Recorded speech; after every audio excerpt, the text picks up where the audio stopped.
Sa isang liblib na barangay, may isang sapa na laging iniiwasan ng mga residente. Ayon sa kwento, may batang nalunod dito ilang dekada na ang nakalipas. Ngunit ang kakaiba, sinasabing nagpapakita pa rin ang bata tuwing dapit hapon. Si Mika, isang dalagita, ay bagong salta sa barangay. Mahilig siyang maglakad-lakad tuwing hapon kahit pa pinagbawalan siya ng kanyang lola na huwag lumapit sa sapa. Huwag kang pumunta roon, Mika. May bata roong naghihintay. Babala ng matanda. Pero dahil sa kanyang pagkamausisa, hindi niya ito sinunod. Habang naglalakad si Mika sa tabi ng sapa, narinig niya ang mahinang tawag. Ate!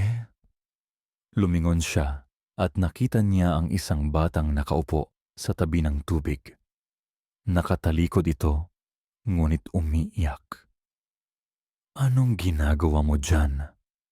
Gabi na, baka mapano ka, sabi ni Mika habang dahan-dahang lumapit. Hindi tumugon ang bata. Sa halip, dahan-dahan itong tumayo at humarap sa kanya. Napaatras si Mika. Walang mukha ang bata. Tumayo ang balahibo niya at mabilis siyang tumakbo pauwi.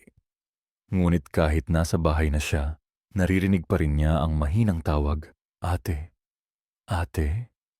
Sinabi ng lola niya na minsan, kapag tinawag ka ng bata, kailangan mong huwag pansinin.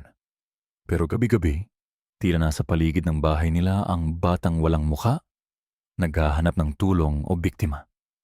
Mula noon, hindi na muling lumapit si Mika sa sapa. Ngunit sa tuwing natutulog siya, naririnig pa rin niya ang boses ng bata na tila palapit ng palapit sa kanyang kwarto.